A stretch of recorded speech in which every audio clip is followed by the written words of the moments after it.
light ng ADV 160. Yan lang oh. Ito siya, makikita nyo. Testing din natin sa sobrang liwanag na lugar.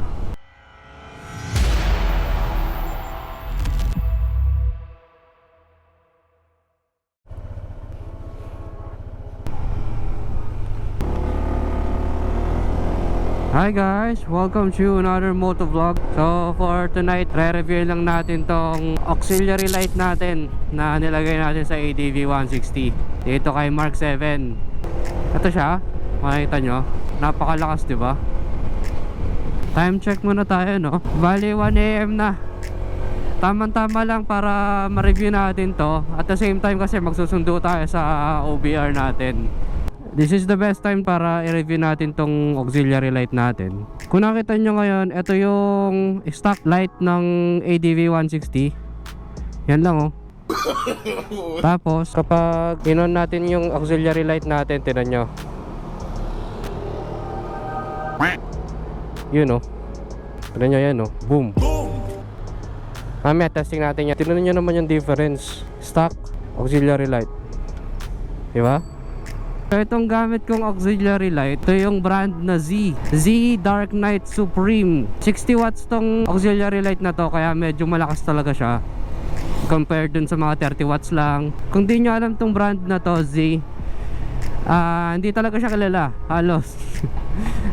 Pero kino-compare siya kay Atom Night Reaper version 2. Kung titignan nyo sa body build pa lang nung product, halos same sila ng build. Papakita ko dyan sa inyo sa video. Halos same talaga sila. Pero yung Atom Night Reaper version 2 kasi 30 watts lang yon. Pero parang kasing lakas lang din nito. Pero itong Z Dark Knight Supreme, ina-advertise to as 60 watts.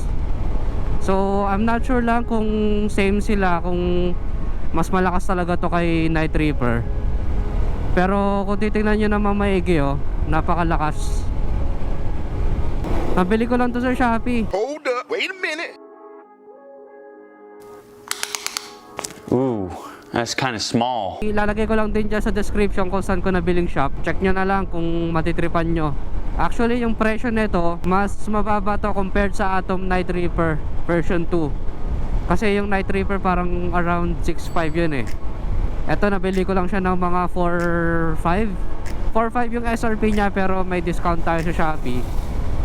Nakapag-discount tayo ng kaunti. Lilink ko lang din yan sa description para kung interested kayong bilhin. Hindi ako sponsored nito.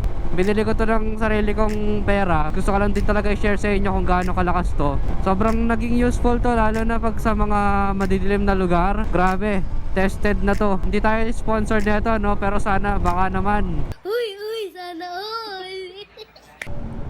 Ayun oh, grabe, napakalakas, diba? Dito medyo madilim oh. Diba? Tapos meron tayong high beam. Yan, high beam. Sobrang laki ng sakop nyo. Tapos low beam lang tayo. So sobrang lakas nga nito, hindi ko na masyadong nagagamit yung high beam talaga. Hindi na kailangan. Ito yung tsura ng Z Dark Knight Supreme 60 watts na aux light. Nakamount siya sa RM bracket pang ADV 160. Check nyo yung design nyo. Parang bifocal lens ata tawag dito. Dalawa, isang dilaw, isang puti. Tapos may fan yan sa likod, yan sa loob. So nakakatulong yun para mag-dissipate ng heat. Kasi sobrang init niyan kapag walang fan.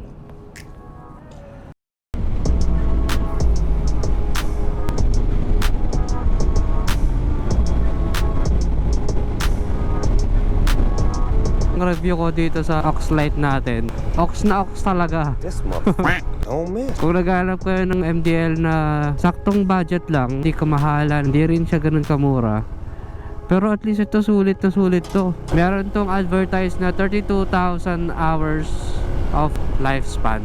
Kung i-convert nyo yun, halos mga 3 years din kung araw-araw nyo siyang gagamitin for 24 hours. Tuwing gabi lang naman natin ito ginagamit, diba? Minsan hindi pa nga natin ginagamit kapag sobrang liwanag naman talaga nung daan. Pero titignan natin kung aabot to ng 3 years sa atin. Pero sa presyong 4.5, hindi na masama. Pwede na. Napakaliwanag naman talaga. Mahigit 1 buwan ko na rin gamit to.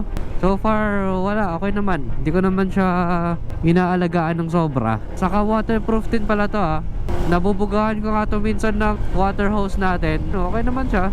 Magana pa rin naman. Tapos sabayan nyo pa ng Bosch Europa.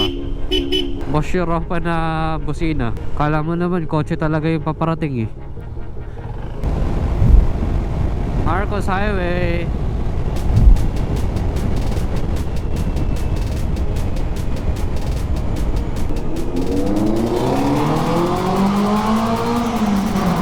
Galit na galit Ito rin testing din natin sa sobrang liwanag na lugar. Tingnan nyo, kitang kita pa rin yung oxlight natin. Halos bawat streets dito may poste ng ilaw